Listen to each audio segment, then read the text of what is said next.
The air tasted like iron.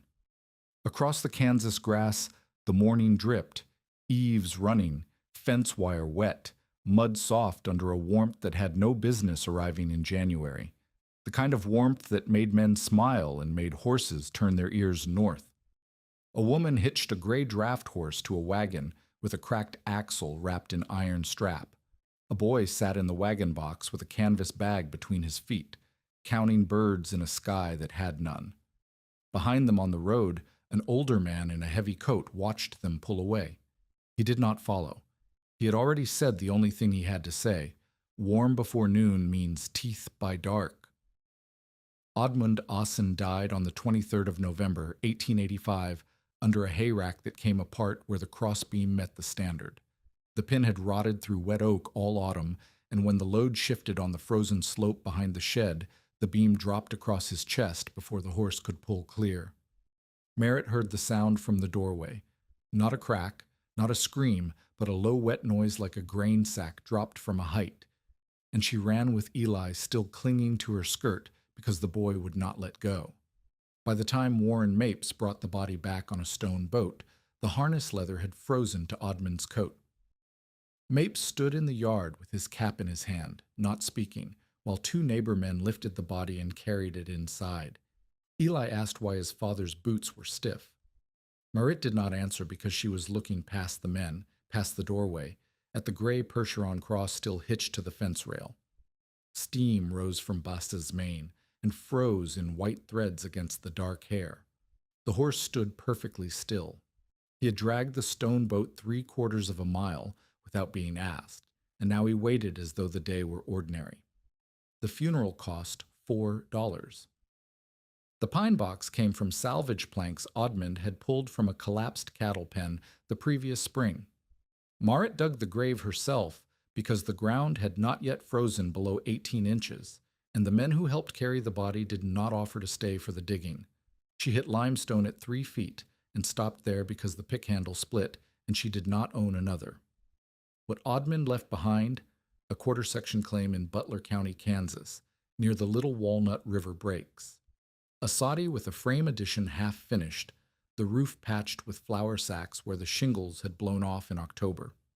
1 milk cow gone dry, 1 sack of cornmeal, 2 cords of cottonwood split but not yet stacked under cover, $12.80 in a tin box behind the stove, a wagon with a white oak axle already showing a darkened split along the grain, and bast, 900 pounds of Percheron cross gelding, gray as river stone, worth more than everything else combined if sold, and worth more than money if kept because without a draft horse she could not plow, could not haul, could not move.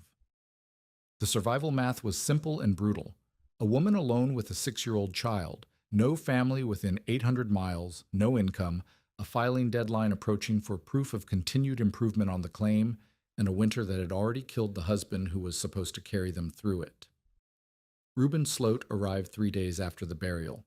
He did not knock. He walked through the yard, looked at the woodpile, looked at the cow, looked at the half-finished frame wall, and came to the door with his hat still on. He was 43, thick through the shoulders, with a hay dealer's hands and a speculator's patience. He had been buying distressed claims along the Little Walnut breaks for 2 years, and he could smell a default the way a dog smells blood on snow. He said he was sorry about Oddmund. He said it the way a man says the weather is cold, a fact delivered without weight. Then he unfolded a piece of paper from his coat and held it where Marit could see. It was the debt note. Oddmund had borrowed $11 from Sloat in September for fence wire and a replacement plowshare. The note was due the 1st of February. Sloat said, "I can take the quarter for $40 flat. That covers the note, gives you $29 for train fare east, and saves you the trouble of a winter you cannot make." Marit looked at the paper. She looked at Eli, who sat on the floor sorting nails into piles because it was the only game he had invented that week. She looked at Sloat's boots, which were new, and at his coat, which was lined with sheepskin. She said, "The claim is Eli's inheritance." Sloat smiled. He had a way of smiling that showed his bottom teeth. He said, "Inheritance requires someone alive to inherit it." He left the paper on the table. Marit did not touch it. She stood in the doorway and watched him ride north on a sorrel mare that moved with the easy gait of a horse that had never missed a feeding. Then she went back inside and counted the cornmeal. 19 pounds. Enough for perhaps 6 weeks if she stretched it with boiled prairie turnip and the last of the dried beans from summer. That evening she sat by the stove and wrote the figures on the back of an envelope. Filing deadline, January 15th. Distance to Augusta, the county seat, 14 miles. Distance to Nell Croft, the nearest reliable neighbor, 6 miles. Cords of wood needed to survive through March, 6, minimum. Cords of wood she had, less than 2. Cash, $12.80 minus the $11 debt to Sloat if she refused his offer, leaving $1.80.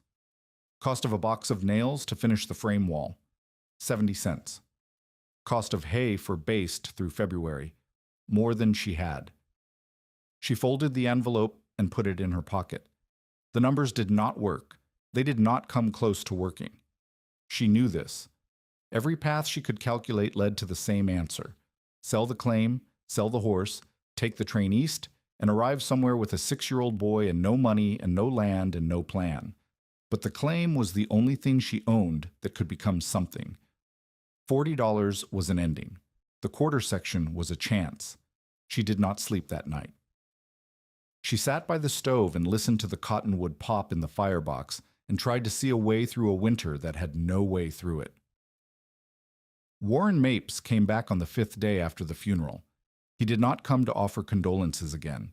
He came because he was the road overseer for the township, and he had known Odmund, and he wanted to see for himself whether the widow and child were going to make it, or whether he would be writing a letter to the county about abandoned improvements come spring. Mapes was 58, heavy-jawed, with the deep vertical creases of a man who had spent 30 years squinting into wind. He had freighted on the Santa Fe Trail before the railroad made that life obsolete, and he carried himself with the particular authority of a man who had survived things that killed others. When Mapes said a road was passable, men hitched up. When Mapes said a road was closed, they stayed home. He did not give opinions. He gave verdicts. He walked the property the way a man walks a horse he's considering buying, slowly, with his hands behind his back, missing nothing. He kicked the base of the woodpile and watched how the cords shifted. He put his hand flat against the frame wall and pushed. He looked at the wagon axle and ran his thumbnail along the split. He opened the shed door and stood there for a long moment looking at the gaps between the boards where daylight came through in pale lines. Then he came to the door and said, "You have half a wall. You have maybe 1.5 cords of wood that will burn and half a cord of green trash that will smoke and spit. You need 6 minimum to get through March. Your cow is dry, and your hay is short, and your wagon axle has a split that will open the first hard rut it hits. Your shed has gaps I could pass my hand through, and your horse is eating more than you can replace." Marit said she knew. Mapes said, "The filing deadline is the 15th, 14 miles to Augusta. In summer, that is half a day's easy drive. In January, if the weather holds, it is still half a day. If the weather turns, it is the last drive you make." Marit said she had driven worse hills in Norway. Mapes looked at her the way he looked at men who said they could make the river crossing in flood. Not with contempt, but with the tired patience of someone who had pulled bodies from water. He said, "Hills give you a wall, prairie gives you nothing. A north wind can erase the road ruts in 10 minutes flat. You lose the ruts, you lose direction. You lose direction on open ground with a child, and by the time someone finds the wagon, the child is not in it." Marit felt the words land in her chest, not because they were cruel, but because they were true. She had seen the prairie in November wind. She had watched the grass vanish behind a moving curtain of white until the world shrank to the space between her hand and her face. Mapes was not trying to frighten her. He was telling her what he had seen, and what he had seen was people dying on flat ground because they could not find something to hide behind. She asked Mapes if there was another way to reach the county seat. He said the only other route added 9 miles and crossed 2 draws that drifted shut in any real blow. She asked if the filing could be done by mail. He said not for proof of improvement. The register required her signature and a witness. She asked if the deadline could be extended. He shook his head. Mapes put his cap back on. He said, Sloat will give you $40. That is not charity and it is not fair, but it is alive. He left. Marit stood in the yard and watched him drive his team north. The sky was the color of old tin. The wind came from the west, steady, without gusts, the kind of wind that did not threaten but reminded. Baste stood at the fence rail and turned his head toward the ravine south of the property, the way he always did when the air changed. Marit had noticed this before. She had not thought about why. The idea did not arrive as a revelation. It arrived as a failure. 8 days after the funeral, a minor snow squall blew through in the early afternoon. Not a blizzard, not dangerous, just an hour of hard sideways snow that turned the air white and then stopped. Marit had been walking the road toward the Croft place to ask Nell about borrowing a handsaw. She had Eli bundled on her back in a blanket wrap and based on a lead rope because she needed the horse to carry anything she borrowed home. Halfway between two fence posts, the squall thickened. The posts vanished. The road vanished. The world became a flat white surface without edges, without direction, without any feature that could tell her which way was forward and which way was the open prairie where the grass ran for miles without a break. Marit pulled Bass toward where she thought the road continued.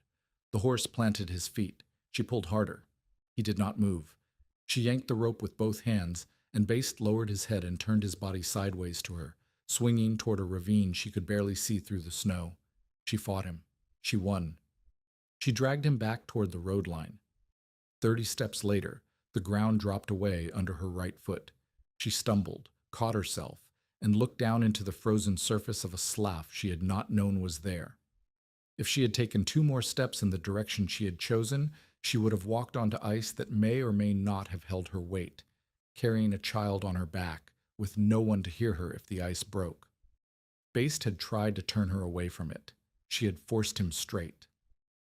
That night, with Eli asleep and the stove ticking, Marit sat in the dark and thought about what had happened. Not the danger. She had been cold and frightened many times. But the mechanism. The horse had known. He had read something in the air or the ground or the wind that she could not read, and he had tried to take her somewhere else, and she had overruled him because she believed she knew the road better than an animal. She did not know the road better. She did not know it at all once the post disappeared. A memory surfaced. She was 9 years old, in the cellar of her father's farmstead in Norway. Her father held a candle near a crack in the cellar wall. The flame leaned inward, bending toward the stone, though the room felt still. No draft she could feel. But the flame saw something she could not. Her father cupped his hand around the flame and said, "When the stone pulls air, follow the pull. The earth breathes warmer than the sky." She had not thought about that moment in 20 years. But sitting in the dark in Kansas with a dead husband and a debt note and a child coughing in the next room, the memory came back with the weight of something that had been waiting, and she remembered something else. Tollef Grindheim, the old quarryman who lived in a dugout near Rosalia, had visited their claim the previous spring. He and Oddmund had talked while Marit cooked. Tollef had worked limestone cuts near Council Grove for years before age stiffened his hands. He knew stone the way Mapes knew roads. Not from books, but from decades of putting his body against it. Tollef had said something that evening that Oddmund had laughed at. He said the limestone country had warm mouths in winter. He said that broken ground near rivers could hold air that moved at temperatures the surface never touched. He said animals knew these places because scent carried differently, where warm air met cold, and that horses, especially heavy horses with their broad nostrils held low to the ground, could smell the difference between a dead ravine and one that breathed. Oddmund had called it old country talk. Marit had said nothing. She had been scraping a pot. The next morning, she walked to the ravine south of the property, the place Bast always turned his head toward when the wind changed. The snow was thin there, blown off the lip by crosswind. She knelt near a badger hole at the base of a limestone ledge and put her bare hand against the ground. The frost had melted in a ring around the hole, not everywhere, just there, in a circle perhaps 2 feet across, where the ground was dark and damp instead of white and frozen. Something below was warmer than the surface. Marit held a candle stub near the hole. The flame leaned inward. The stone was pulling air. She did not know yet what this meant for the filing trip. She did not have a plan. She had a dead candle flame bending toward rock, and a horse that turned his head south when the wind came north. But something in the land was speaking, and she had spent 8 days refusing to listen, because listening felt like madness. She needed Tolef. Tolef Greinheim came to the claim, not because Marit sent for him, but because he heard from a man at the Rosalia store that the Asen widow was testing air near badger holes with candle stubs. The man had meant it as gossip. Tolef heard it as recognition. He arrived on a mule with his quarry tools in a canvas roll and his coat held shut with a leather belt because the buttons had gone years ago.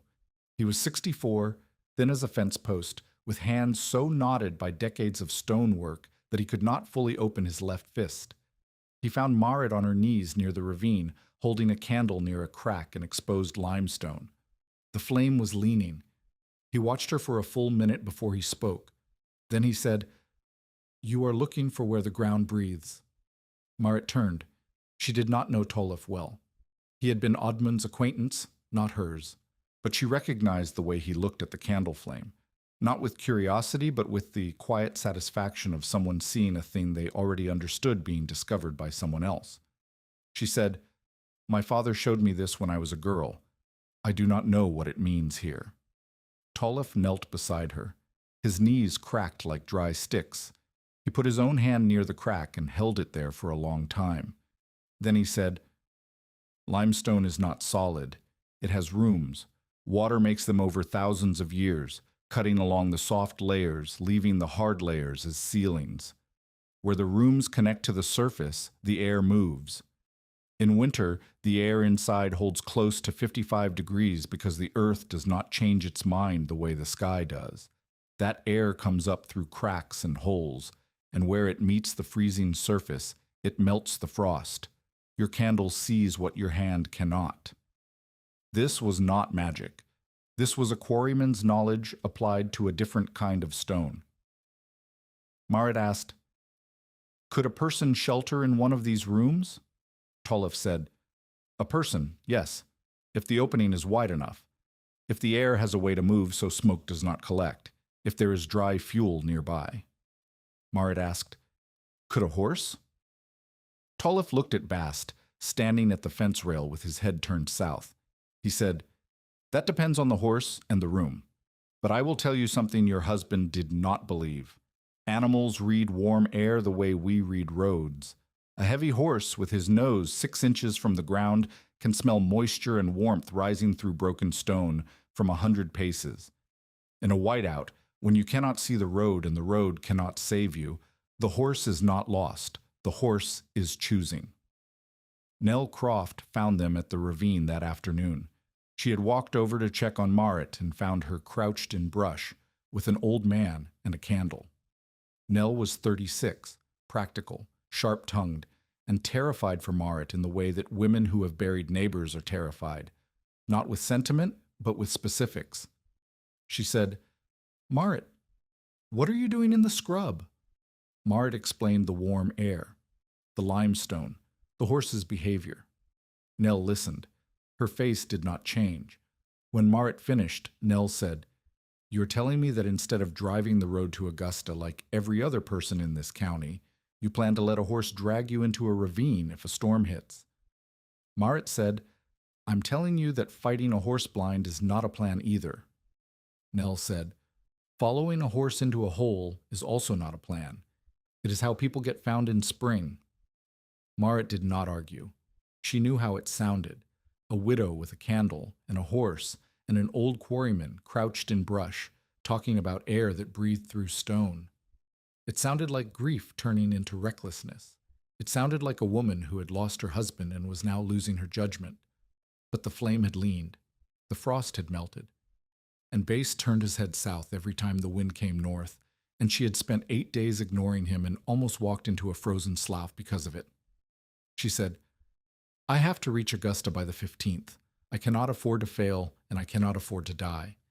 If there is a way to survive the road that does not depend on visibility, I can lose in 10 minutes. I need to know it." Nell looked at Tolef. Tolef looked at the candle. Nobody said anything for a moment that felt much longer than it was. Then Nell said, "Promise me you will not take Eli into a cave." Marit could not promise that. If the storm caught her on the road, Eli would be with her, and wherever she went, he went. There was no one to leave him with. Nell's own youngest had been running a fever for 3 days. Leaving Eli with a sick household was trading one danger for another. This closed the escape hatch. Marit could not leave the child behind. She could not send the filing papers by mail. She could not extend the deadline. She could not pay Sloat. She could not walk away from the claim because the claim was the only future her son had. The only path forward went through 14 miles of open prairie in January, with a horse and a child, and a method that every practical person in the county thought was madness. Reuben Sloat did not wait for Marit to come to him. He went to the hay shed and talked, and the talk spread because talk was the cheapest currency on the prairie, and Sloat spent it freely. He told men that Marit was training a horse to be her husband.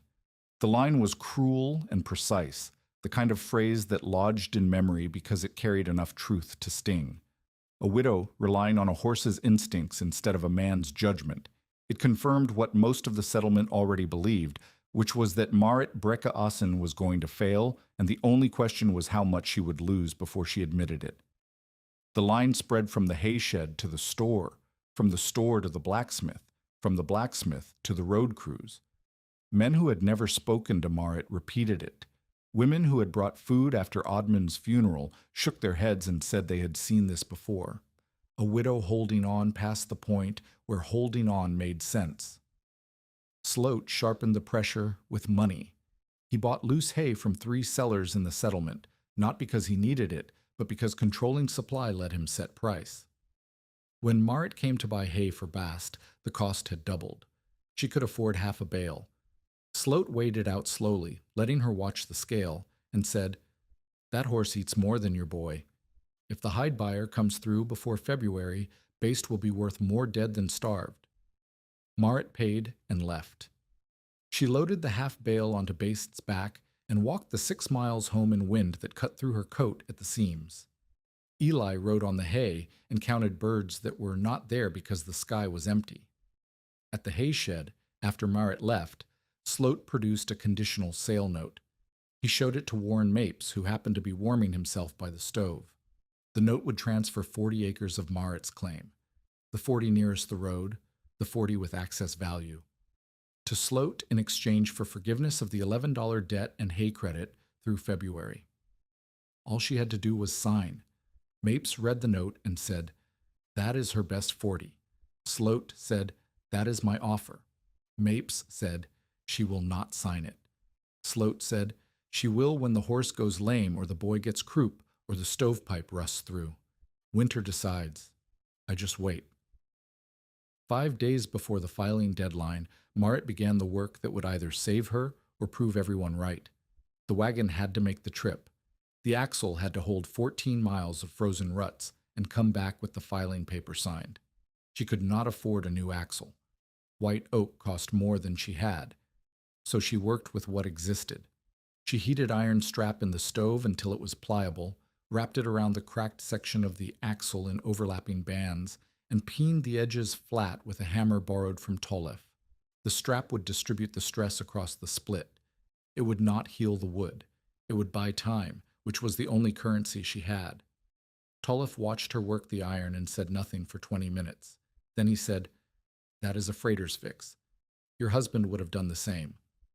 Marit said, "My husband would have replaced the axle." Tollef said, "Your husband had $11 he did not have. You have iron and a hammer. Different tools, same problem." She cut a spare single-tree pin from hedge wood, the hardest wood available, dense enough to resist shearing under load. She shaved it with a draw knife until it fit the socket with no play.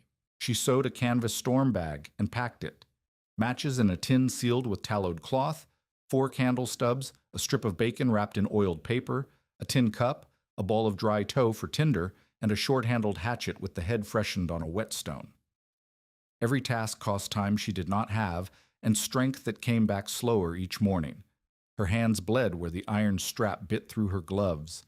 She ate cornmeal mush twice a day and gave Eli the last of the dried beans because his cough had settled into a sound that kept her awake at night, a shallow, wet rattle that came and went with the temperature. 4 days to the deadline. She took the cow to the creek for water, and the cow broke through thin ice at the bank. The animal went down to her chest in freezing mud. Marit hauled on the rope for 40 minutes, alone, in wind that numbed her fingers until she could not feel the hemp against her palms. When the cow finally lurched free, both of them stood on the bank shaking, and Marit realized she had lost 2 hours she could not spare. That evening, Toluf arrived with his quarry hammer and something he had not shown her before, a strip of red flannel cut from what looked like the lining of an old coat. He tied it to a stick and drove the stick into the frozen ground near the ravine mouth. Marit asked what it was for. Toluf said, "Not for your eyes. In a whiteout you cannot see red or anything else. This is for searchers." After. The word sat between them like a stone on a table. After. After the storm. After the search. After whatever happened to Marit and Eli and Bast on a road that might not exist when they needed it most. Toluf was a practical man. He marked the ravine not because he believed Marit would fail, but because he knew that preparation included preparing for the worst outcome, and a red flannel strip on a stick cost nothing but the admission that death was one of the possibilities. Tell us in the comments, have you ever been doubted by someone who could not understand what you were preparing for? 3 days remained. The axle was wrapped. The storm bag was packed. Baste had eaten the half-bale down to stems and was nosing the frozen ground for grass stubble. Eli's cough had not worsened, but it had not improved. The sky held that false high brightness that Mapes had once told Oddman meant weather was building behind the horizon, where you could not see it yet. Marit walked the ravine one final time with Toluf. He showed her how to read drifting snow around brush. The snow that packed hard against the windward side of a thicket meant the thicket was catching wind, good for a windbreak. The snow that curled over the top and buried the lee side meant the thicket was trapping spindrift. Deadly, because spindrift buries. She needed to find brush that blocked wind without collecting the snow that wind carried. He showed her how limestone sweated differently near air pockets. Where the stone was solid, frost clung evenly. Where an opening lay behind, the stone wept. Dark streaks on the surface where warmer air condensed moisture before the surface cold could freeze it. This was the signature of a living cave, a room connected to the Earth's interior temperature, and it could be read by a hand pressed flat against the rock, even when the eyes saw nothing but white. He had her lead Bast past the ravine at dusk. The horse swung his head low, nostrils flaring, and turned toward a point in the brush that looked like every other point. Toluf said, "He smells the moisture. Warm air carries water. Cold air is dry. His nose reads the difference from 100 paces. When he fights you in weather, ask what he knows that you do not." The method assembled itself in Marit's mind, not as a plan drawn on paper, but as a set of decisions she would make in order when visibility collapsed. Stop trying to follow the road. Get below the wind. Let the horse choose direction when you cannot see. Search for limestone breaks where the stone sweats. Carry tinder high and dry. Never build a fire until smoke has a way to crawl out. It was not much. It was not a guarantee. It was a set of survival decisions built on a quarryman's knowledge, a dead father's candle, and a horse's nose. But it was more than the road offered, which was 14 miles of flat grass with nothing to hide behind when the world turned white. On the morning of January 12th, 1886, Marit hitched Baste to the wagon before dawn. The air was strangely mild. Drips fell from the eaves.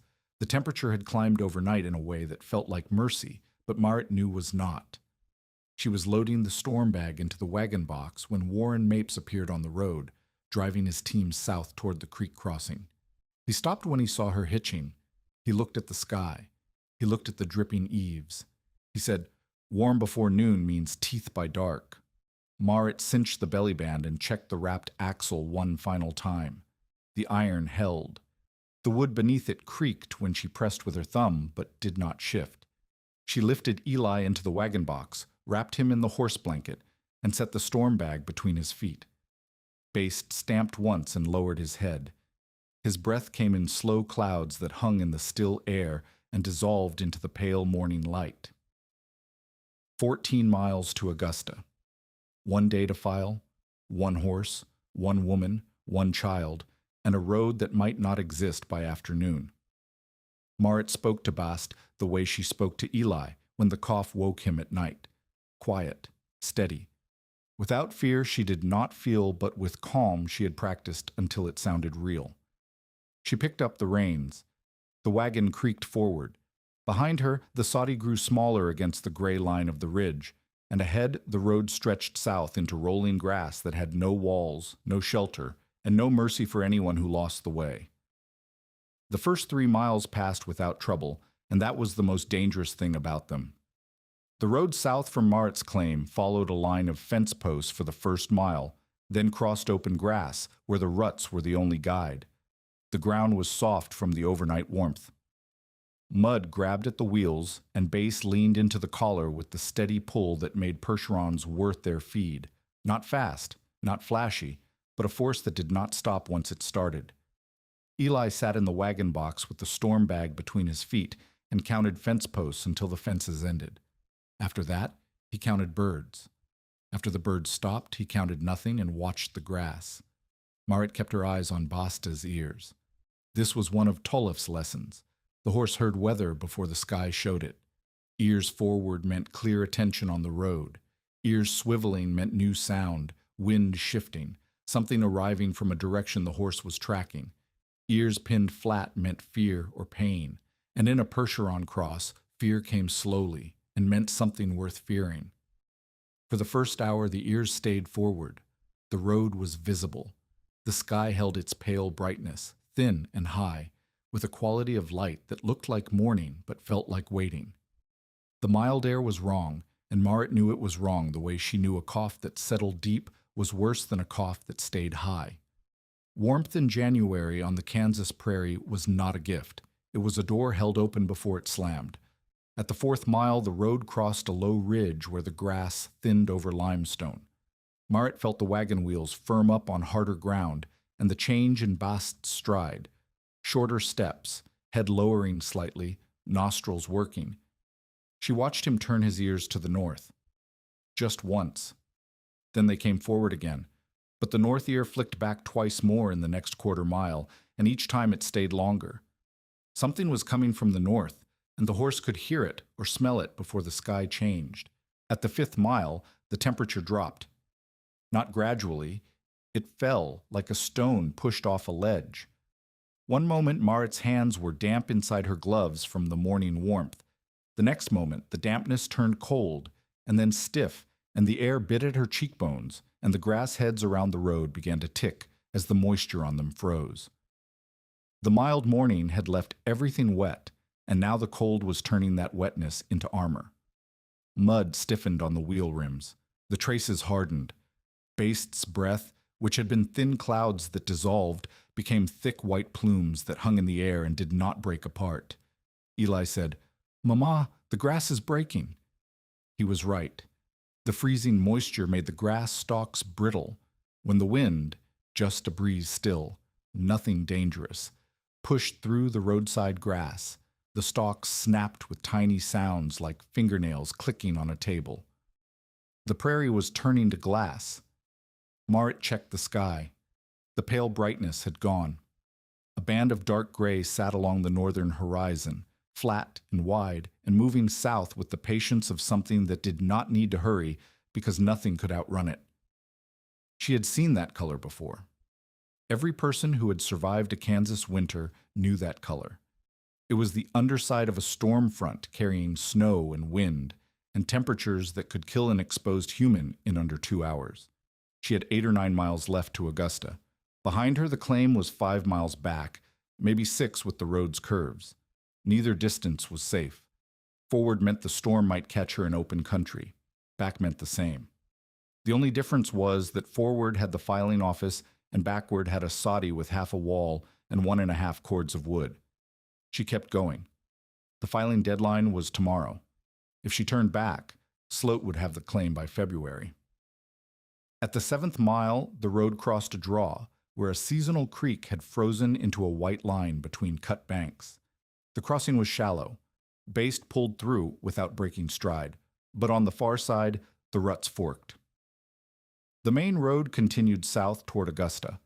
A fainter set of wheel tracks angled southeast toward the Little Walnut Breaks, where the ravines and limestone ridges offered the only topography in 8 miles of open grass. Baste hesitated at the fork.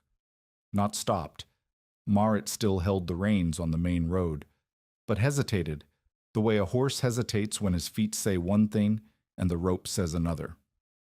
His head turned toward the southeast track. His nostrils flared wide and then wider, pulling air from a direction Marit could not read. She pulled him back to the main road. He came, but his ears pinned flat for 3 strides before they released. She felt the resistance in the traces like a question she was refusing to answer. 7 miles from home, 7 miles from town, and the dark band on the northern horizon was no longer a band. It was a wall. She heard the wagon before she saw it. Iron rims on frozen ground carry sound farther than voices, and the rhythmic crunch of a heavy team pulling hard came from behind and to the north. Warren Mapes appeared through the haze of freezing air, driving his 2-horse team at a fast walk, his hat pulled low and his coat collar turned up to his ears. He pulled alongside Marit's wagon and matched her pace. His horses were breathing hard. He had been pushing to catch her. Mapes said, "Turn around." Marit said, "I cannot." Mapes looked at the northern sky. He looked at Eli, who was wrapped in the horse blanket with only his face showing, his cheeks red, and his eyes wide. He looked at the road ahead, which ran straight and flat and featureless into grass that was already beginning to vanish behind the first advanced snow. Not the storm itself, but the outriders, the fine crystals that rode ahead of the front like dust before a stampede. He said, "That front will be here inside an hour, maybe less. When it hits, you will not see this road. You will not see your horse. You will not see your hand in front of your face. A county paper is not worth a child's lungs." Marit said, "Without the county paper, the child has no land. Without land, the child has nothing." Mapes said, "Without a mother, the child has less." The words hit harder than anything Sloat had said, harder than the survival math on the envelope, harder than the cracked axle and the dry cow and the $11 debt. Mapes was not threatening. He was not manipulating. He was a man who had pulled frozen people out of drifts, and he was telling her, with the weight of every body he had found, that the road ahead was death. Marit felt the doubt that had lived in her chest since Oddman died rise up and fill her throat. She looked at Eli. He looked back at her with the trust that children carry because they have nothing else to carry, and the trust was worse than fear because it meant he believed she knew what she was doing. She almost turned back. Her hands moved on the reins. Baste felt the shift and began to swing his head around. Then she put her hand in her coat pocket and felt the debt note. Sloat's paper. $11 she could not pay. 40 acres he wanted. The best 40. The acres that made the rest of the claim worth keeping. If she turned back today, the filing deadline would pass tomorrow. The county register would record a lapse in improvement. Sloat would file a contest. By spring, the quarter section that was Eli's inheritance would belong to a man who had waited for winter to do what persuasion could not. She straightened the reins. Baste turned south again. Mapes said, "Marit." She said, "I know the ravines along the Little Walnut Breaks. I know the limestone. I have the horse." Mapes stared at her. He said, "You are going to trust a horse in a whiteout." She said, "I am going to trust what the horse knows that I do not." Mapes shook his head. He did not argue further. He said, "If you are not in Augusta by nightfall, I will ride the road at first light." Then he turned his team and drove north, back toward shelter, and Marit watched him go and felt the wind shift from west to north in a single gust that rocked the wagon on its springs and sent a sheet of snow crystals hissing across the road like sand blown off a dune. The axle groaned. The iron strap held. The wood beneath it spoke in a low creak that Marit felt through the wagon floor, through her boots, through the bones of her feet. Tollef's words came back. Iron buys time. It does not heal wood. She had perhaps 6 miles left. The storm had perhaps 1 hour. The axle had whatever it had. And Bast walked steadily south with his ears flat against the wind and his head beginning to lower toward the ground, reading something in the air that Marit could not see, could not hear, and could only trust. The blizzard did not arrive gradually. It arrived like a wall falling. 1 minute, Marit could see the road 50 paces ahead, the grass on either side bending under wind, the horizon a smudged gray line. The next minute, the world went white, not white like snow on the ground, white like the inside of a cloud, white like being wrapped in a sheet, white so complete that Marit could not see Basti's hindquarters from the wagon seat. The sound came with it, not the whistle people described when they talked about storms from the safety of a warm room, a roar, a constant, pressing, physical force of sound that pushed against her eardrums and made her own thoughts feel distant. The wind did not gust. It came and stayed and increased, and the snow it carried was not falling but flying horizontally, driven with enough force to sting exposed skin and collect in the creases of clothing within seconds. Eli screamed, not a word, a sound. Marit could barely hear it over the wind. She reached back and pulled him against her on the seat, wrapping the horse blanket tighter, tucking his face against her chest where the wind could not reach his mouth and nose. Bast stopped. The wagon rocked sideways under a gust that felt like a hand shoving, and the right front wheel dropped into a frozen rut with a crack that traveled up through the axle and into the seat. Marit felt it in her spine. The iron strap held, but the wood beneath it shifted. She could feel the change in the wagon's stance, a new lean to the right that had not been there before. She could not see the road. She could not see the ground. She could not see anything except white, and the white was not empty. It was full of motion and noise and cold that was already numbing her face and hands. The temperature had dropped so fast that the moisture in her nostrils froze with each breath, and the air felt like inhaling broken glass. She tried to guide Bast forward. The horse took 3 steps, and the left front wheel hit something, a rock, a rut edge, a piece of frozen ground raised by frost heave, and the wagon lurched. The axle cracked. Not the groan she had heard at the draw crossing. A crack, sharp and final, like a bone breaking under weight. The right side of the wagon dropped 6 inches, and the bed tilted hard enough to throw the storm bag against the sideboards and slide Eli off the seat. Marit caught him. She held him with one arm and braced herself against the seat rail with the other, and felt the wagon settle onto the broken axle at an angle that meant it was not moving again.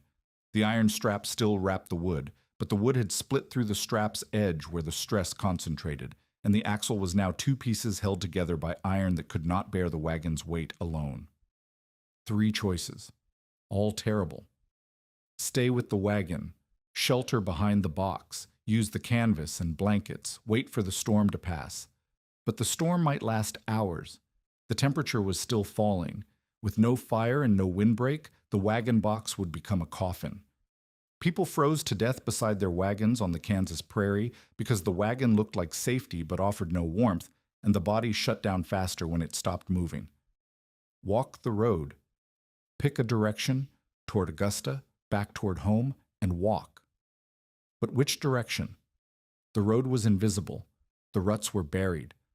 One wrong turn, and she would walk into open grass with no landmark, no fence, no feature, and the grass would look the same in every direction until she could not walk anymore. Unhitch Bast and trust the animal. Marit's hands shook. Not from cold alone, from the weight of a decision that could not be undone. If she left the wagon, she left the only shelter she could see. If she followed the horse, she was placing her life and her son's life in the judgment of an animal that could not speak, could not reason, could not explain where he was going or why. But she could not reason either. Not here, not in this. Reason required information, and information required sight, and sight was gone. Everything she knew about the road, the distance, the direction, All of it was useless because she could not see 10 feet in front of her face. The horse could smell. The horse could feel the wind's direction on his body. The horse could read air in ways her senses could not reach. Tolliff had said it. Her father had shown her. Baste had tried to tell her once before, at the slough, and she had overruled him and nearly died. She climbed down from the wagon into wind that staggered her. She put Eli down and pressed him against the wheel, sheltered from the wind by the tilted wagon box, and said, "Hold this. Do not move." She put his hands on the wheel, spoke, and felt his fingers grip through his mittens. The buckles on the traces had frozen. She could not work them with her gloves on, and she could not work them with her gloves off because her fingers were already too numb to feel the metal. She pulled the hatchet from the storm bag and cut the traces. The leather parted with a sound she could not hear over the wind. Baste felt the weight release and took a step forward, and Marit grabbed his mane before he could move away. She tied the wagon line around her waist. She tied the other end around Eli's chest, under his arms, with enough slack that he could ride, but not so much that he could fall away from her without her feeling the pull. She lifted him onto Base's broad back. The horse stood 17 hands, and his back was wide as a table, and wrapped the horse blanket over Eli and around herself so they were both inside the same cocoon of wool against the horse's warmth. She dropped the reins. She gripped Baste's mane with both hands. She said, "Go." Baste turned away from the road. Marit's body fought the decision before her mind could stop it. Every instinct said the road was south. The road was safety. The road was the thing humans built so they did not have to trust the empty land. Baste was turning east, away from the road, toward broken ground, toward ravines and brush and limestone ledges that she could not see and might not exist where the horse was leading. She remembered Tolliff's voice, steady and flat. "When he fights you in weather, ask what he knows." She let go of the direction she could not see. She held the mane and pressed her face against Basta's neck, where the heat from his blood rose through the heavy muscle and met the frozen air, and created a thin pocket of warmth that smelled like horse and sweat and hay and something that might have been safety if safety had a smell. Baste did not run. He walked, steady, deliberate, his head so low that his nostrils nearly touched the snow. He was reading the air. Each step carried purpose, not the random wandering of a panicked animal, but the focused movement of a creature following something invisible. The ground changed under his hooves. Flat gave way to a downward slope. Grass gave way to brush. Marit felt branches scrape her legs and heard the crack of frozen twigs against Baste's chest. The horse pushed through thornplum and hackberry, the branches tearing at the blanket and catching in Marit's hair and scratching a line across her cheek that burned in the cold. Eli made a small sound. Not a word. A whimper so quiet she felt it through the blanket more than she heard it through the wind. His cough had gone shallow again, the cold air tightening his chest into the wet rattle that had kept her awake for a week. She pressed him closer against the horse's back and felt the heat from Baste's body pushing back against the cold that was trying to take everything she had. The wind changed, not stopped, changed. The full-force horizontal scream that had hit them on the open ground began to break apart as the terrain dropped. Brush and broken rock disrupted the wind's straight path and turned it into eddies and pockets, some still vicious but others suddenly, startlingly still. Marit felt the wind hit her face, then not hit her face, then hit from a different angle, and she knew they were in broken country. Ravines, cuts, limestone ridges that broke the prairie surface into the complicated terrain Tolliff had described. Baste turned again, sharply, and plunged downward through brush so thick that Marit had to flatten herself against his neck to keep from being swept off. She heard the branches close behind them like a door. The wind dropped to half, then half again. The roar was still there above them, but the direct force was broken. Then came the smell, wet stone, old leaves, the musk of animal, badger or raccoon or something that had denned in the rock. And under it, faint but unmistakable, a warmth, not heat, not fire, the warmth of earth that held its temperature while the surface screamed. The same warmth Marit had felt with her bare hand pressed against the badger hole. The same warmth that melted frost in a ring. The same warmth her father's candle had found in a cellar wall in Norway 30 years ago and 8,000 miles away. Bast stopped. He stood perfectly still. His head was up now, ears forward, nostrils wide. He was not moving because he had arrived. Marit slid off his back and her feet hit dry ground. Not snow, not mud. Dry limestone rubble sheltered under an overhang of rock and driftwood and tangled roots. She put her hand against the rock face and felt the faintest movement of air, not wind, not draft, but breath. The stone was breathing outward.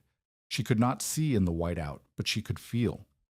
She moved along the rock face with her hands and found the opening. Not large, Baste would have to duck his head, but wide enough for a horse and 2 people. The air coming from inside was not warm the way a house is warm. It was perhaps 50 degrees against the 20 below air outside, and the difference hit her face like stepping in front of a stove.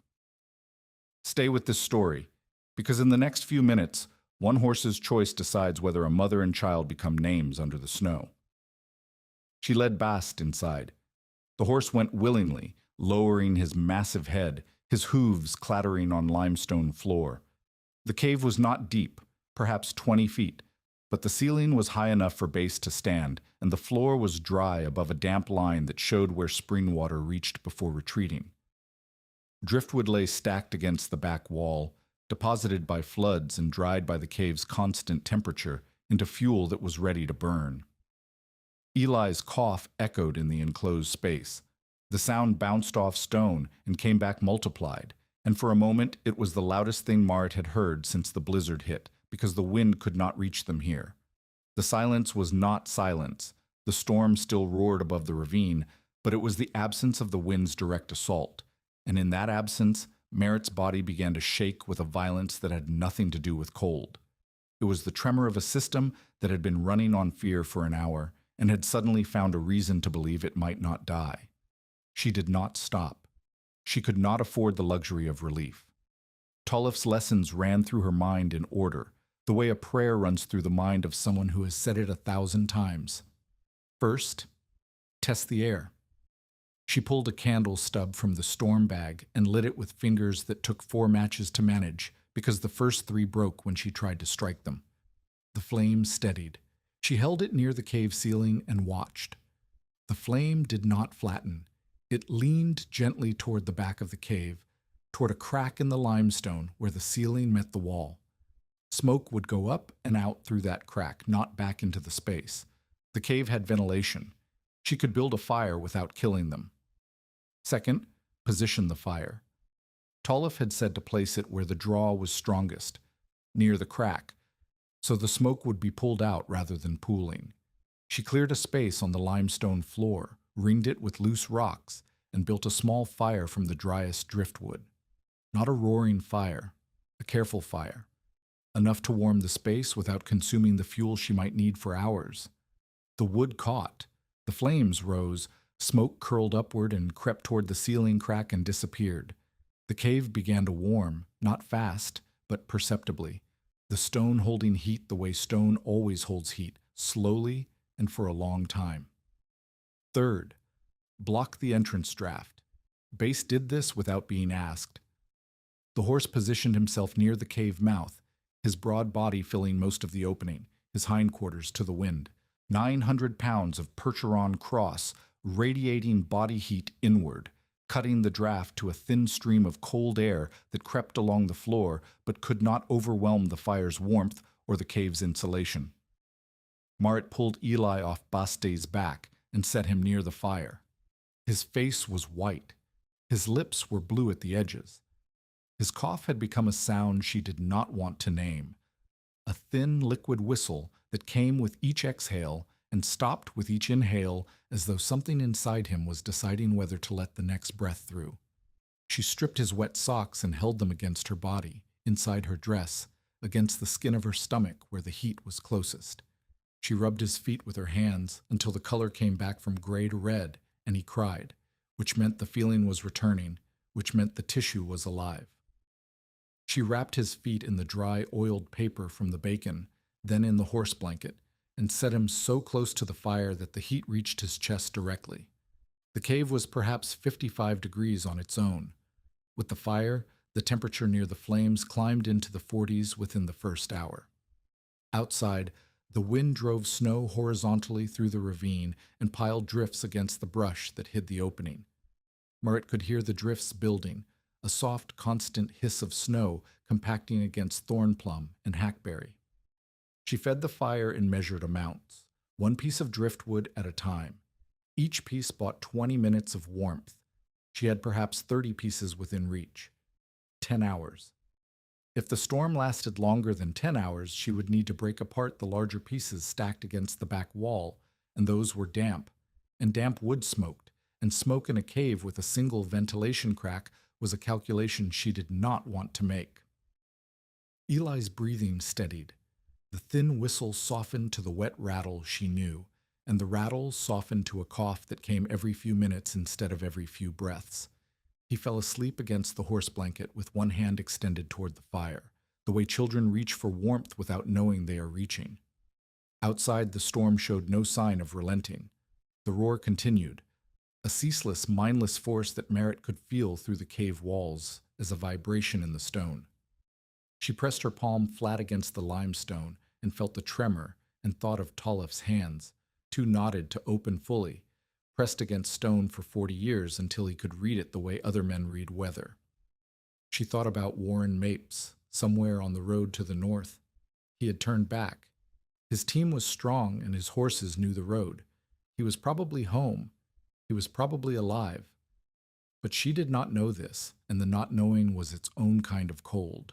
She thought about Bram Cottle, the hired man who worked a claim 3 miles east. Bram had no horse. He walked everywhere.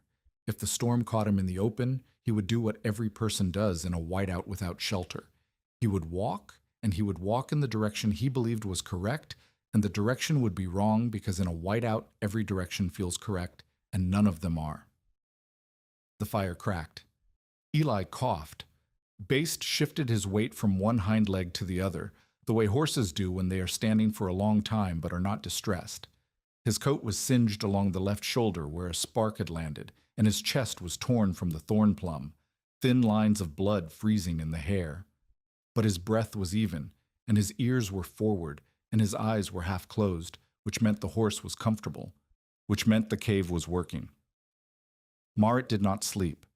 She sat with her back against the stone wall and fed the fire and listened to the storm and counted the driftwood pieces and calculated hours. She dried Eli's socks against her bodice and turned them and dried them again and put them back on his feet when they were warm enough to hold heat. She ate a strip of bacon and gave half to Eli when he woke briefly, and he chewed it in his sleep and swallowed and did not open his eyes. At some point in the night, she could not tell the hour because the darkness inside the cave and the darkness outside were the same. The wind shifted. The roar did not stop, but it changed pitch, dropping lower, and the vibration in the stone walls eased. The drift at the cave mouth had grown to the height of Baste's belly, and the horse stood in a pocket of still air created by the snow itself, which had sealed the opening to a gap the size of a man's chest. Marit thought, if the snow seals the opening completely, the fire will consume the air. She kicked a hole in the drift at floor level, working with her boot because her hands were too stiff, and cold air poured in along the ground while warm air continued to exit through the ceiling crack. The exchange held. The fire continued. The temperature inside dropped by several degrees but remained survivable. She sat back down. She put her hand on Eli's chest and felt it rise and fall. Rise and fall. Rise and fall.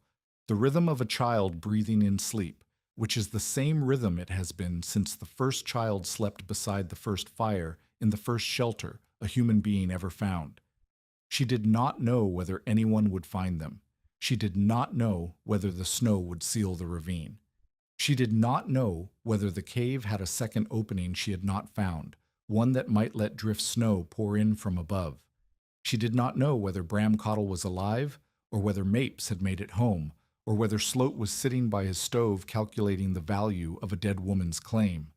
She knew the fire was burning. She knew the stone was holding heat. She knew the horse had brought them here because the horse could smell what she could not, and the horse was standing guard at the door with 900 pounds of body heat because that was what draft horses did. They stood, and they held, and they did not quit. The storm continued through the night. Marit fed the fire. Eli slept. Baste stood. And the cave, which no one in Butler County had known existed, held 55 degrees in its stone while the prairie above it held 22 below zero. And the difference between those two numbers was the distance between a woman's name on a county death record and a woman's name on a filing paper that would make her son the owner of 160 acres of Kansas that no one could take from him. Morning did not arrive in the cave. The storm thinned. Marit knew the difference because the roar above the ravine changed pitch, rising, then breaking into gusts with silence between them, the way a fever breaks in waves before it releases. The drift at the cave mouth had sealed to within a foot of the ceiling, and the gap let in a gray light that meant the sky had substance again. Not blue, not clear, but substance, which was more than the whiteout had offered. Baste stirred first. He shifted his weight forward, lowered his head, and pushed into the drift with his chest.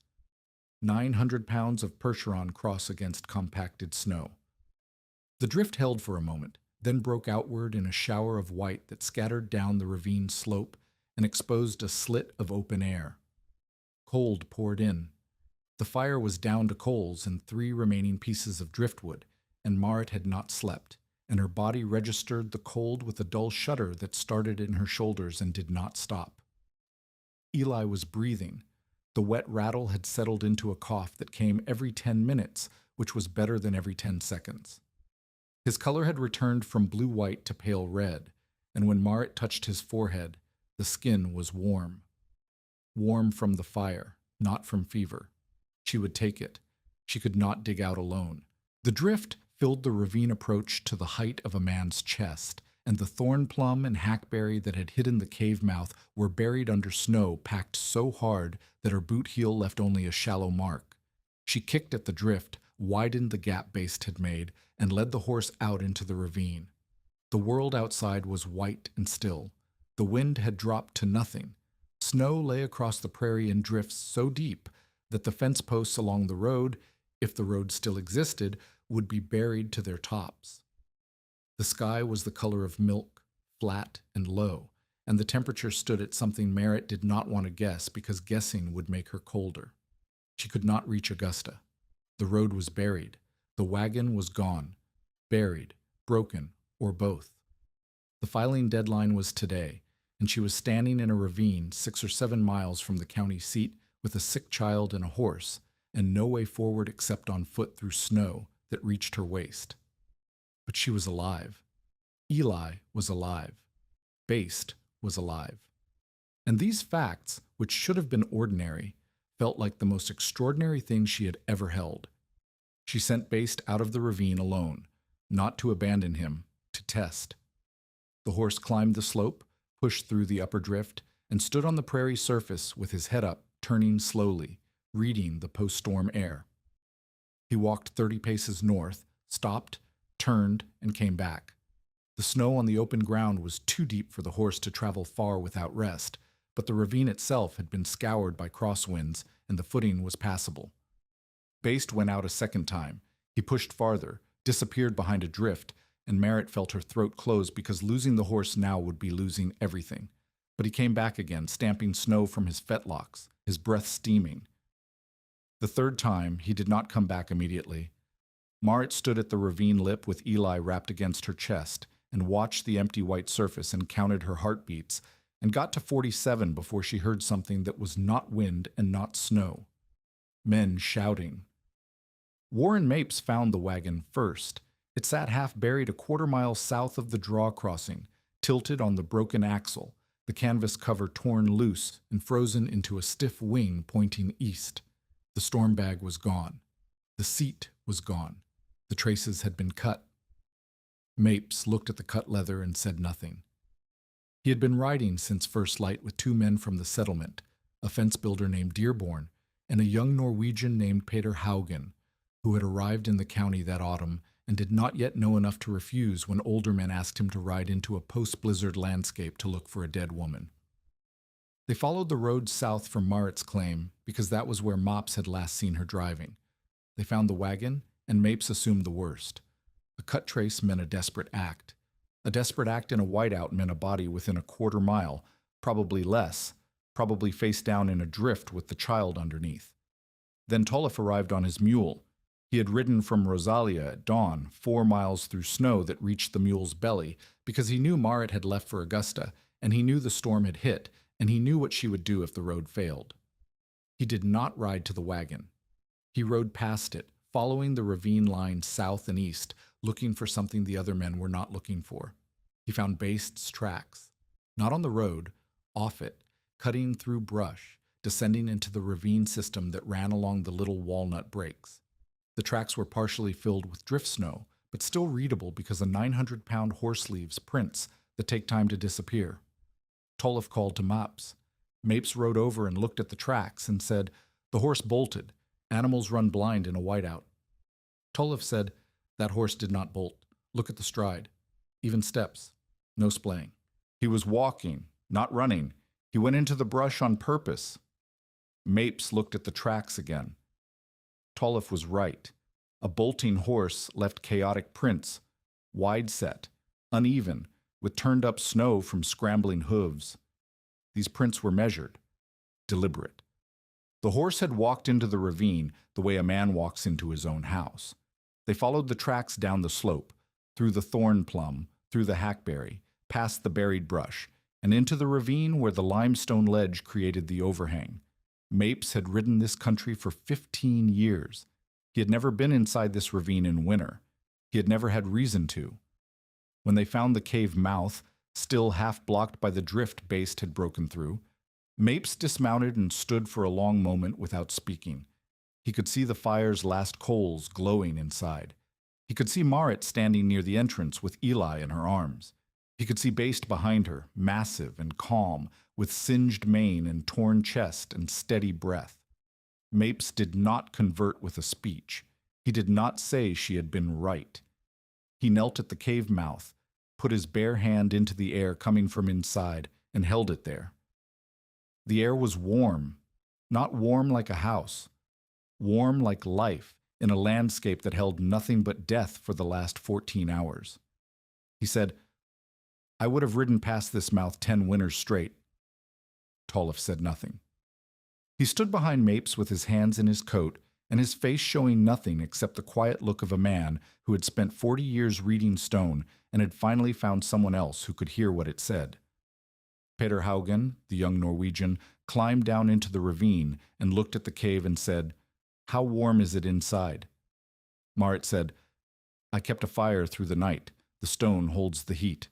Outside, water froze solid in a tin cup within an hour. Inside, near the fire, the cup crusted at the rim but did not freeze through." Haugen looked at Mapes. Mopes looked at the cave. Nobody spoke for a moment, and in that moment Marit felt something shift, not in the air, which was still bitter cold, but in the space between these men and herself, the space where judgment lived. They brought Marit and Eli out on Mapes's sled. Eli coughed the entire ride, but his color held and his grip on Marit's coat was strong, which meant his hands were working, which meant the worst of the cold had not taken root. Bast walked behind the sled, untied, following because he chose to follow, the way he had chosen the ravine and the cave and the brush path that no human would have found in a whiteout. The news moved through the settlement the way all news moves through small communities. In pieces, each piece growing as it passed from mouth to mouth. By the next day, everyone within 10 miles knew that the Ossen widow had survived the blizzard in a cave no one knew existed, led there by a horse using fire from driftwood and air that breathed through limestone. Nell Croft came to the claim the following morning. She brought soup in a crock and a look on her face that was equal parts relief and something Marit recognized as the expression of a woman reassembling her opinion of another woman. Nell said, "You went into a cave." Marit said, "Baist went into a cave." "I held on." Nell said, "Eli could have died." Marit said, "Eli would have died on the road. or in the wagon. The cave was the only place that was not dying. Nell sat at the table and looked at her hands for a long time. Then she said, "Show me." That was the conversion. Not a speech, not an apology, a request. Show me. The two most powerful words a doubter can say, because they mean the doubter has stopped arguing and started listening. Marit took Nell to the ravine the following week, when the weather cleared enough to walk. She showed her the cave mouth, the driftwood stacks, the ceiling crack where smoke exited, the coals she had left behind. She had Nell press her palm against the limestone and feel the air moving. She had Nell close her eyes and identify which direction the warmth came from. Nell said, "It is like a cellar." Marit said, "It is a cellar. The earth made it. The water carved it. We just have to know where to look." The filing deadline had passed. Marit had not reached Augusta. The county register recorded no proof of improvement. By the letter of the law, the claim was vulnerable. But Warren Mapes rode to Augusta 3 days after the rescue and stood before the register and told the man behind the counter that the Austin widow had been en route to file when the blizzard of January 12th struck, that her wagon was destroyed, that she and her child survived only by extraordinary means, and that refusing to extend the deadline under these circumstances would be the kind of decision that made county officials the subject of unpleasant conversation for years to come. Mapes did not raise his voice. He did not need to. He was the road overseer. He had the authority of a man who knew every track and draw in the township. The register granted a 30-day extension, and Marit filed her proof of improvement on the 11th of February with Mapes himself standing as witness. Sloat heard about the extension before Marit returned from Augusta. His reaction arrived at the claim the next morning in the form of a visit. He walked the yard with the same unhurried assessment he had made after Odmund's funeral. But this time, the assessment was different. He was not looking at a failing homestead. He was looking at a property whose owner had survived something that should have killed her, and whose survival had given her standing she had not possessed before. He said, "You were lucky." Marit said, "Luck does not hold 55 degrees through a January night." Sloat's jaw tightened. He said, "That cave is on land you have not yet proved. If the improvement boundary does not include the ravine, anyone can file a timber claim on it." This was the new threat. Not the blizzard, not the debt. The cave itself.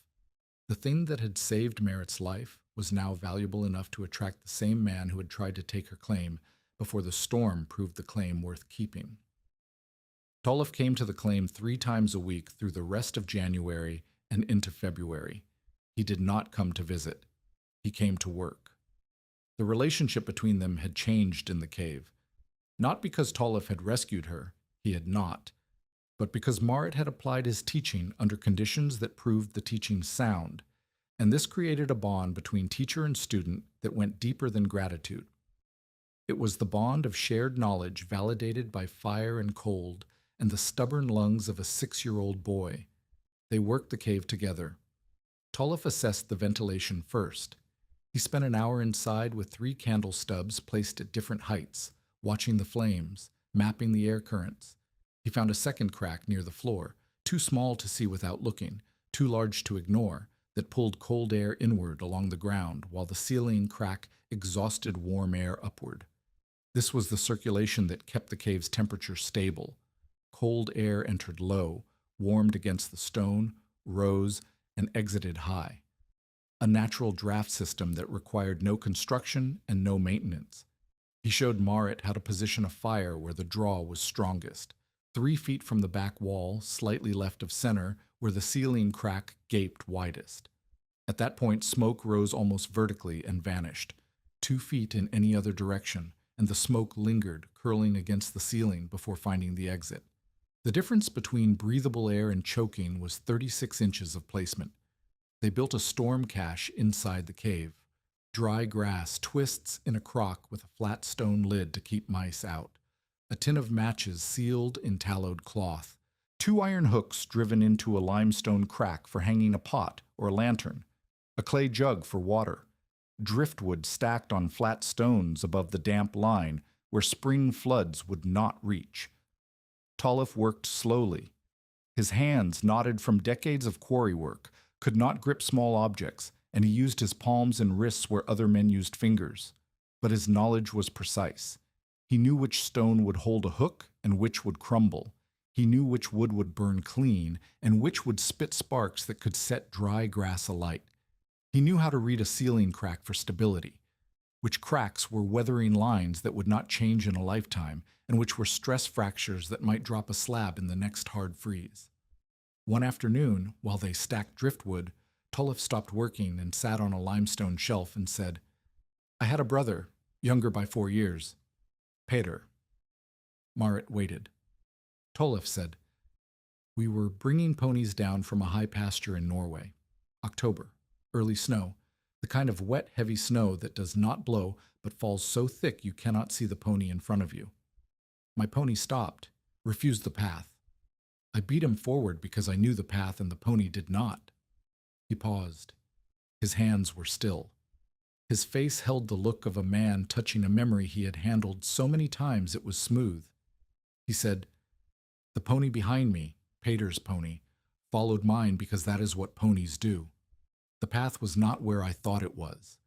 The snow had covered a washout. My pony fell, got up. Peter's pony fell and did not get up, and Peter was underneath." Marit said nothing. Tolliff said, "My pony stopped because he knew the ground had changed.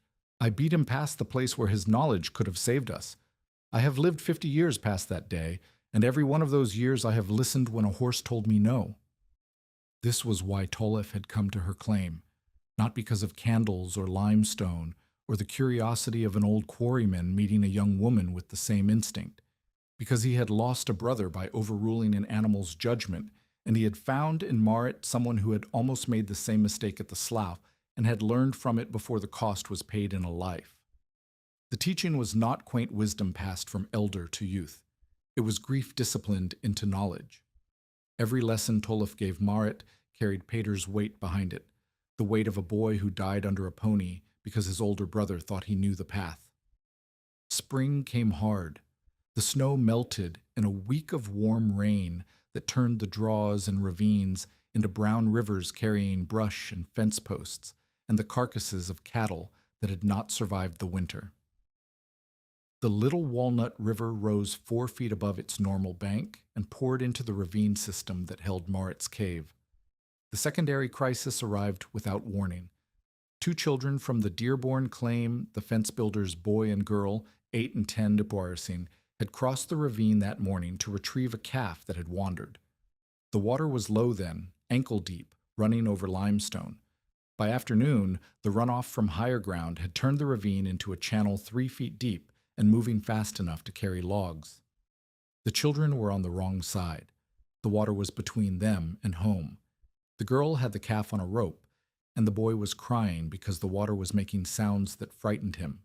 The deep hollow boom of rocks rolling along the ravine floor, a sound that traveled through the ground and came up through the soles of their shoes. Nell Croft's oldest boy, a 13-year-old named Thomas, ran to Marit's claim because it was closer than the Dearborn place, and because he had heard his mother say that Marit knew the ravines better than anyone.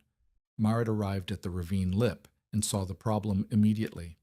The main cave mouth, the one Bast had found in the blizzard, was below the waterline. Brown water poured over the limestone ledge and into the opening she had sheltered in 2 months earlier. The storm cache was drowned. The driftwood was floating. If anyone entered the main cave mouth, they would be swept inside by the current and pinned against the back wall. The cave that had saved from cold could kill by water, but Tolliff had taught her to read limestone. Where there was one opening, there were usually others. The water carved multiple paths through the soft layers, and the hard layers created shelves and ledges that the water could not reach. She left Eli with Thomas at the ravine lip and went down the slope alone. She read the debris lines on the rock, the dark marks left by previous floods showing how high the water had reached in past years.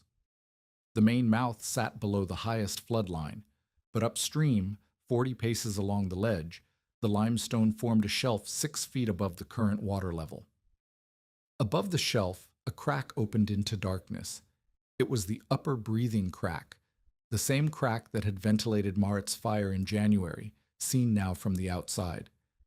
It was too narrow for an adult, but wide enough for a child to squeeze through. Marit climbed to the shelf. The rock was wet and slick with algae from the spray. She leaned into the crack and called. Her voice echoed inside the cave, bouncing off the stone and coming back distorted. She called again. The Dearborn girl answered. She and her brother had not entered the cave. They were on a limestone ledge above the ravine floor, pressed against the wall, with the water rising below them. They could hear Marit, but could not see her. The calf was gone, washed downstream. Marit talked them along the ledge. Step by step, voice against water, she guided them upstream toward the shelf where the crack opened. The boy could not stop crying, and the girl could not stop shivering, and the water was still rising. But it was rising slowly now, an inch every 10 minutes, and the shelf sat well above the highest debris line she could see. When the children reached the shelf, Marit pulled them up and out through the crack. Their clothes were soaked, their hands were white, but they were breathing and they were on the right side of the water. Share this with someone who understands that preparation is not fear. Sometimes it is the only reason a family gets another morning.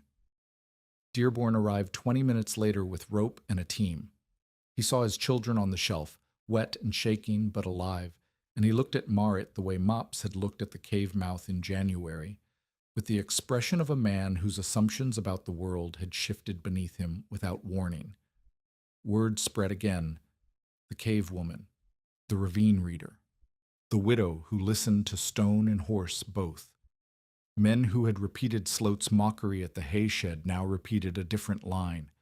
She had saved the Dearborn children from the flood by finding a way through the rock that no one else knew was there. Marit did not enjoy the attention. She distrusted it the way she distrusted the warm morning before the blizzard, as a thing that felt like safety but might turn.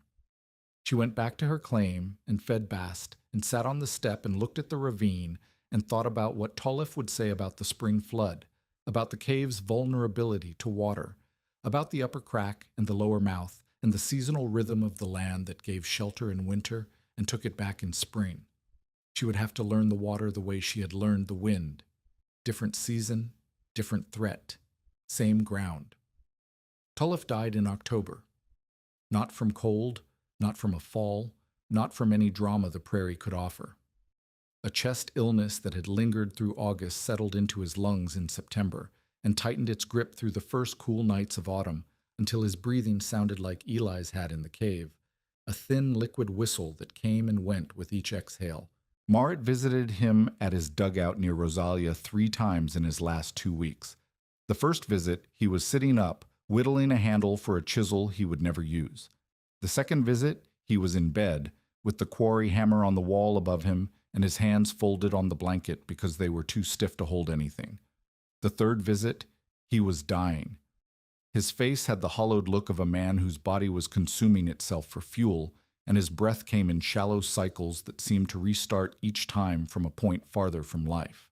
He said, "I left you the hammer." Marit said she did not need the hammer.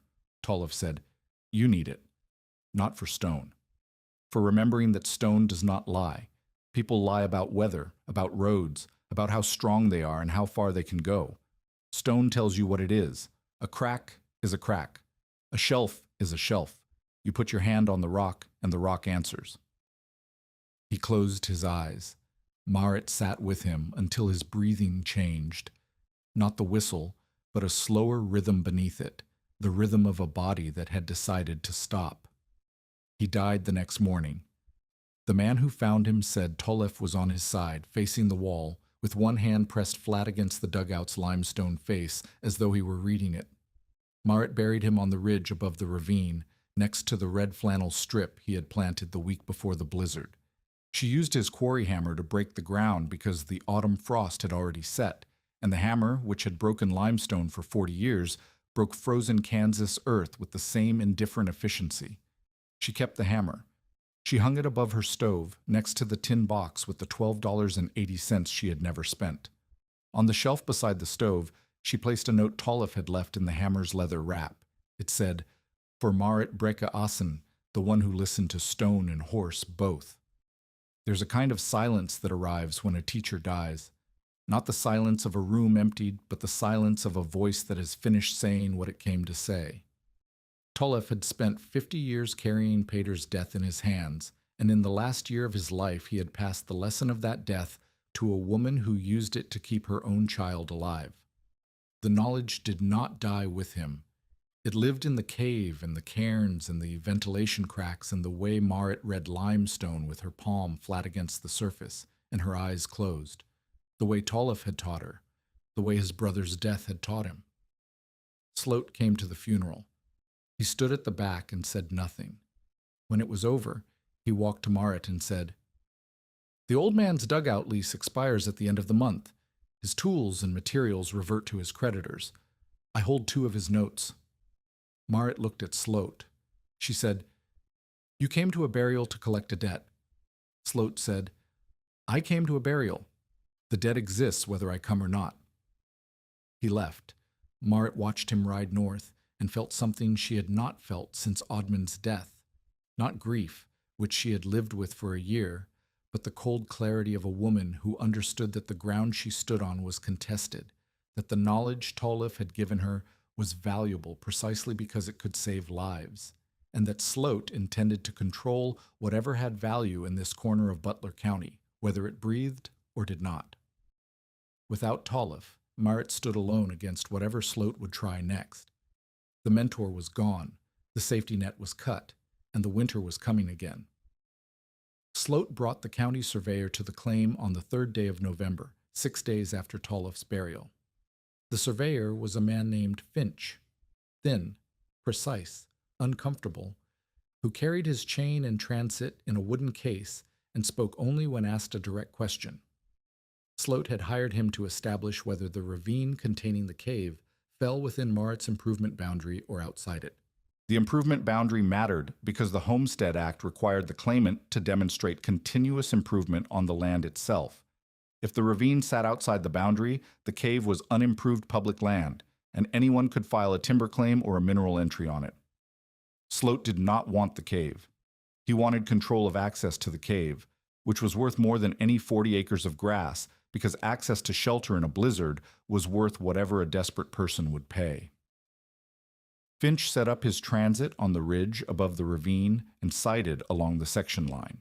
Marit watched from the yard. She did not approach. She did not argue. She waited, which was the hardest thing she had done since the blizzard, because waiting meant trusting that the land itself would answer a question she could not. Finch worked for 2 hours. He drove stakes, stretched chain, recorded figures in a book the size of his palm. When he finished, he packed his instruments and walked to Sloat and said something Marit could not hear. Sloat's face changed. Not dramatically. Sloat was a man who controlled his expressions the way he controlled his hay prices, but the skin around his jaw tightened and his mouth compressed into a line that was not a smile and not a frown, but the expression of a man receiving information he had paid for and did not want. Finch packed his case and left. Sloat stood on the ridge for a long moment, looking at the ravine, and then he walked to Marit's yard. He did not come to the door. He stopped at the fence rail where Bast stood and said, without looking at her, "The ravine is inside your quarter, by 42 feet. Marit said nothing. Sloat said, 42 feet. If your husband had filed 6 rods farther west, the ravine would be open ground. Marit said, "My husband filed where he filed." Sloat turned and looked at her. His face held something she had not seen before, not anger, not calculation, but the raw frustration of a man who had played a long game and lost to a dead man's survey line. He said, "You cannot fence a cave. You cannot charge for what the ground gives free." Marit said, "I know." Sloat left. He did not offer to buy the claim. He did not produce a debt note. He mounted his sorrel mare and rode north without looking back, and Marit stood at the fence rail with her hand on Base's neck and felt the horse's pulse under her fingers, slow and steady, the heartbeat of an animal that did not know what a survey line was and did not care. The second winter arrived in December with a series of hard freezes that locked the ground before the first real snow. Marit was ready in ways she had not been the year before. The woodpile held 5 cords, still one short of Mapes's minimum, but 3.5 more than she had started with. The frame wall was finished, the gaps chinked with lime plaster that Tolliff had taught her to mix from burned limestone and creek sand. The shed was tight. The cow had freshened in October and was giving 2 quarts a day. She had also done something no one in the settlement had done before. She mapped the ravine system. Working alone through September and October, she walked every draw and cut within 2 miles of her claim. She carried candle stubs, a piece of chalk, and Tolliff's quarry hammer. Where she found limestone that sweated, dark streaks of condensation marking the presence of air pockets behind the stone, she chalked a mark. Where she found openings large enough to shelter a person, she marked them with low stone cairns, 3 stones stacked, flat sides up, visible to someone who had been taught to look for them, but invisible to someone passing on the road. She found 3 usable shelters in addition to the original cave. A cut bank dugout where the ravine turned sharply east, large enough for 2 people and a small fire, with a natural chimney formed by a split in the bank's clay cap. A stone overhang on the south face of a limestone ridge, shallow but protected from north wind, with dry ground and a flat floor. And a second cave smaller than the first, with a narrow mouth hidden behind juniper, warm enough to survive a night without fire if the body shared the space with a large animal. She stalked each one. The cut bank dugout received a crock of tallowed matches and an armful of cottonwood kindling. The stone overhang received a canvas roll of dry grass twists and a hatchet head wedged into a rock crack. The second cave received cedar kindling and a tin cup, because a tin cup could melt snow for water, and water was the difference between surviving a night and surviving 2. The mapping was not a secret. Marit showed Nell Croft the cairn system in October.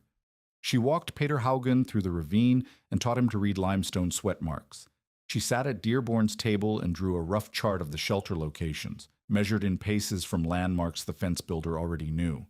The split cottonwood, the double-trunk hackberry, the limestone ledge where the cattle trail dropped into the draw. She taught anyone who asked. She turned no one away. When men came who had laughed at the hay shed, she showed them the same things she showed the women who had brought soup after Oddman's funeral. The knowledge was not hers to hoard.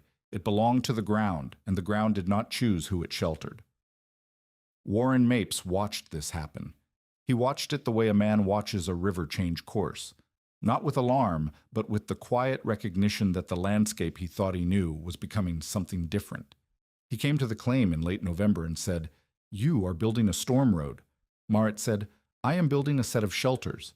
The road already exists. The ravines have been there longer than any of us."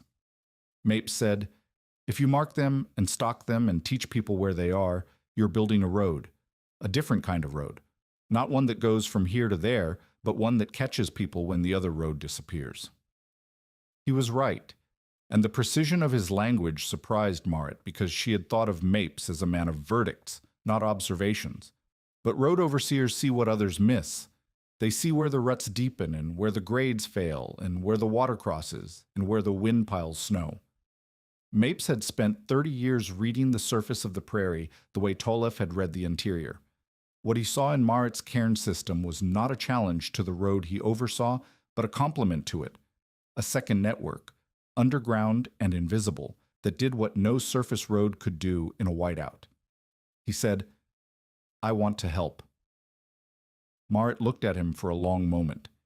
She remembered his verdict after Oddman's funeral, the careful inventory of her failures, the flat statement that the road was death, the word alive delivered like a concession rather than a hope.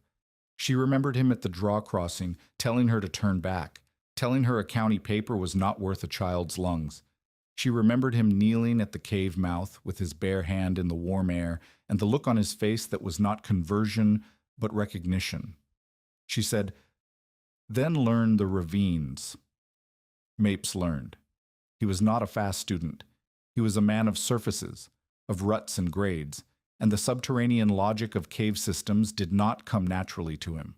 But he was thorough. He walked every draw Marit had mapped, placed his hand on every sweat mark she had chalked, crouched inside every shelter she had stalked. He added his own knowledge to hers, where the wind cut hardest along the ridge, where the drifts piled deepest in the draws, where a team of horses could descend into a ravine, and where the slope was too steep for anything but a single rider. The collaboration was not romantic, it was labor. Mapes repaired the cairns after autumn rains knocked them down. He hauled cottonwood to the cut-bank dugout on a stone boat because the terrain was too rough for a wagon. He carved route markers into fence posts along the main road, small notches, 4 inches long, pointing toward the nearest ravine shelter, that only meant something if you knew what they meant. They argued. Mapes wanted the markers larger, visible from a moving wagon in poor light. Myritt wanted them small, because Sloat would recognize large markers as assets and find a way to claim control of what they pointed to. They compromised. The notches stayed small but were repeated at 3 heights on the post, knee level, waist level, and shoulder level, so that a rider could find them by touch if visibility was gone. Through the winter, they worked. Through the spring, they argued about the flood response. Myritt wanted to seal the lower cave mouth with stone before the melt. Mapes said the stone would trap water that needed to drain. They tested both approaches on the cut-bank dugout, and Myritt was wrong. Sealed drainage turned the shelter into a cistern. Mapes did not gloat. He helped her remove the stones and said, "Water goes where it goes. You cannot argue with runoff." She said, "You sound like Tollef." He said, "Tollef was right about most things. So are you. Not always the same things." The partnership formed the way partnerships form between people who work hard ground through disagreement, correction, shared labor, and the slow accumulation of trust that comes from watching someone do the right thing when the easy thing was available. Mapes did not court Myritt with flowers or speeches. He courted her by showing up before dawn to repair a cairn that frost had toppled, by taking orders from her in front of other men without stiffening, by asking permission before he changed anything she had built. He asked permission to court formally in the spring of 1887 after a season of working her ravine system in front of the entire settlement. He asked at the kitchen table, with Eli present, because he understood that Eli's opinion mattered, and that asking in private would have been asking only half the household. Eli said, "Can Baste stay?" Mapes said, "Baste was here before me. Baste stays." They married that summer. The ceremony was at the claim, not in town, because Myritt wanted Tollef's grave on the ridge visible from where she stood. Nell Croft brought a cake. Dearborn brought fence wire, which was the most practical wedding gift on the prairie and therefore the most romantic.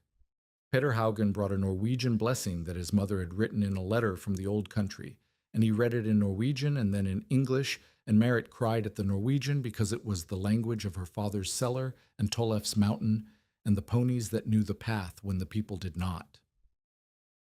Sloat's final reckoning came in the second winter, not the third.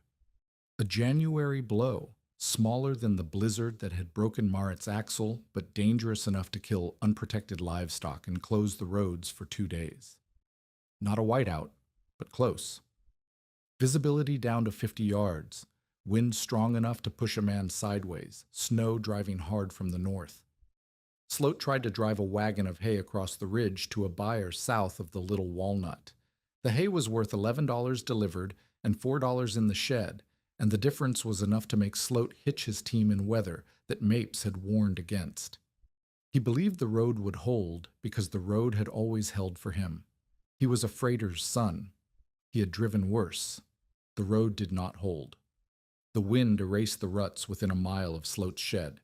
His team, 2 horses lighter than Baste, faster but less steady, bolted when a gust caught the wagon broadside and tipped the load. The hay scattered across the drifts like yellow confetti. The horses dragged the empty wagon sideways off the road and into a draw that Sloat had never entered on foot because there was no reason to enter a draw when you had a road. The wagon caught on a limestone ledge and stopped. The horses stood trembling in the cut below the wind. Sloat climbed down and looked at the draw and did not know where he was. He was perhaps 2 miles from home, perhaps 3, and he could not see far enough to judge. The road was somewhere above him, invisible, buried, useless. He did something he would not have done a year earlier.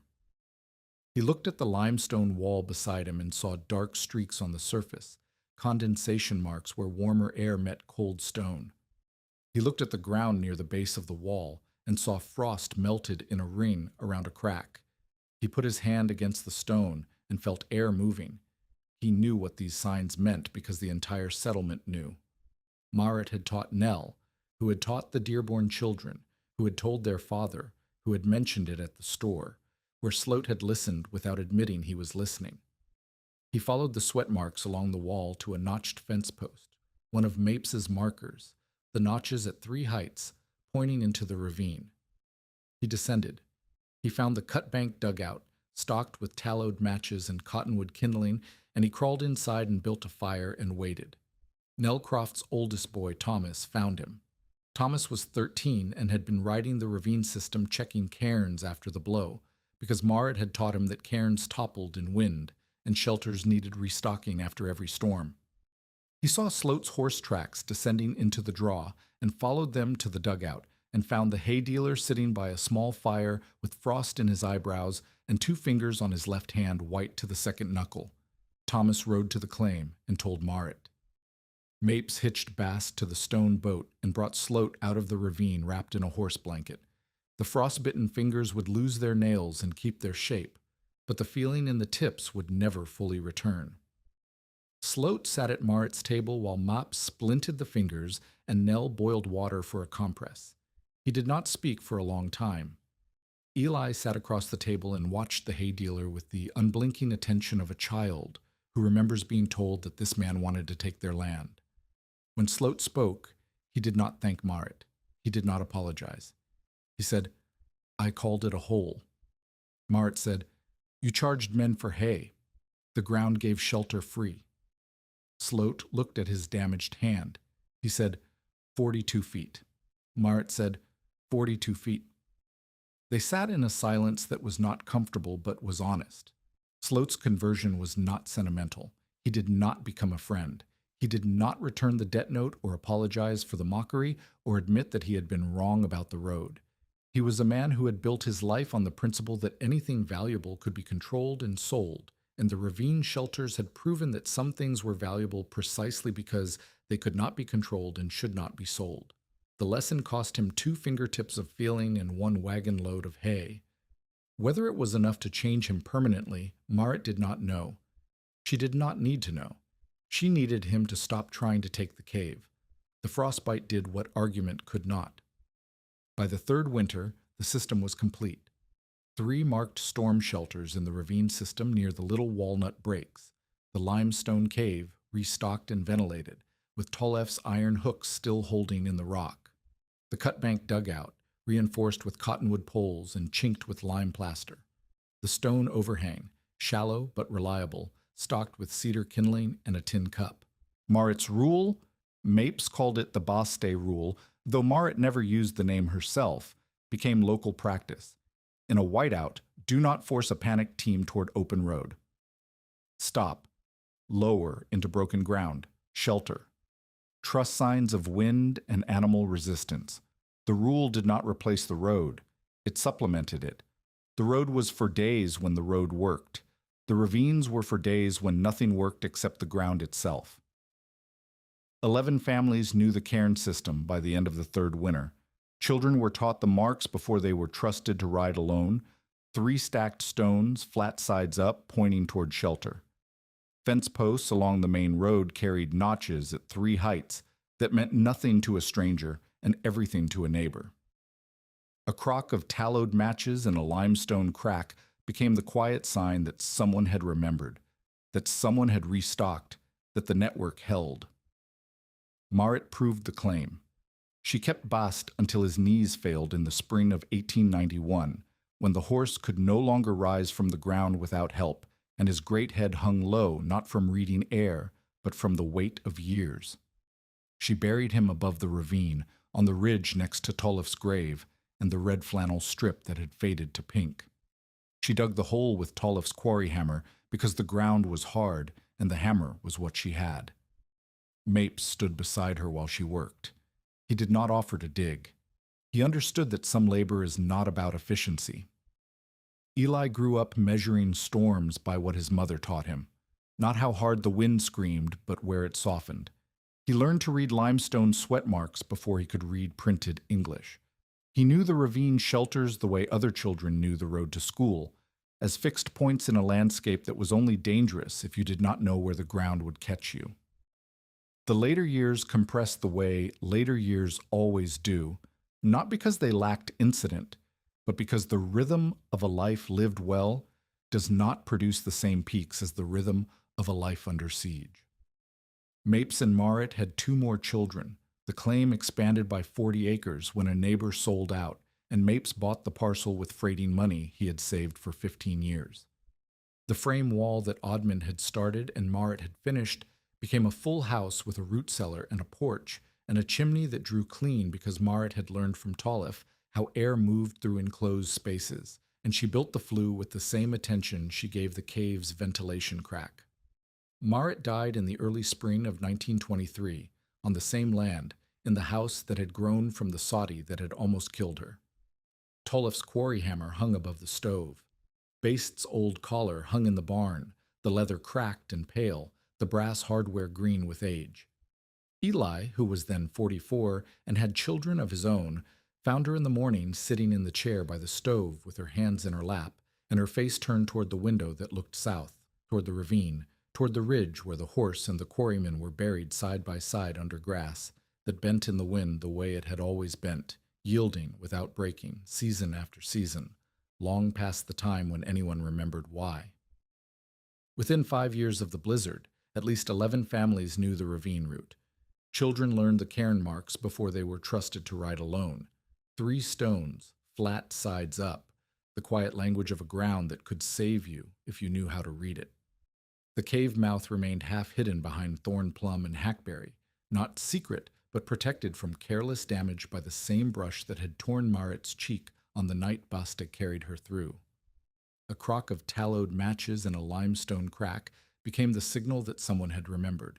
Marit lived out her life on the Butler County claim she nearly lost to a hayrack collapse, a debt note, and a man who thought shelter was something you could buy and sell. Eli grew up measuring storms the way his mother taught him, not by the wind's volume, but by the direction of its softness. When Bast died, Marit buried him above the ravine rather than behind the barn, because the ravine was where the horse had done the thing no road overseer, no hay dealer, and no county surveyor could do. He had smelled warmth through stone in a whiteout, and carried a woman and her son to the one place in 8 miles of open prairie where 55 degrees waited behind a wall of rock. At the hayshed, years earlier, Reuben Sloat had said, "That woman thinks a horse can read weather better than a freighter." In the closing image, Warren Mapes leads a school teacher through the ravine during a sudden squall, pointing out the cairns, the sweat marks, the notched fence posts. He does not call the cave a miracle. He does not call it luck. He calls it the place Bast found, because Marit had finally stopped pulling against him.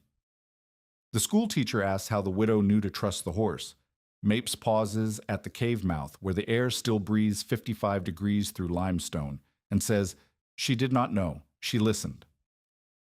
Below the ridge, snow closes over the old road. Above the ravine, a thin ribbon of smoke slips from a crack in the stone and vanishes into the white, the way it has vanished every winter since the water carved the room and the earth decided to breathe.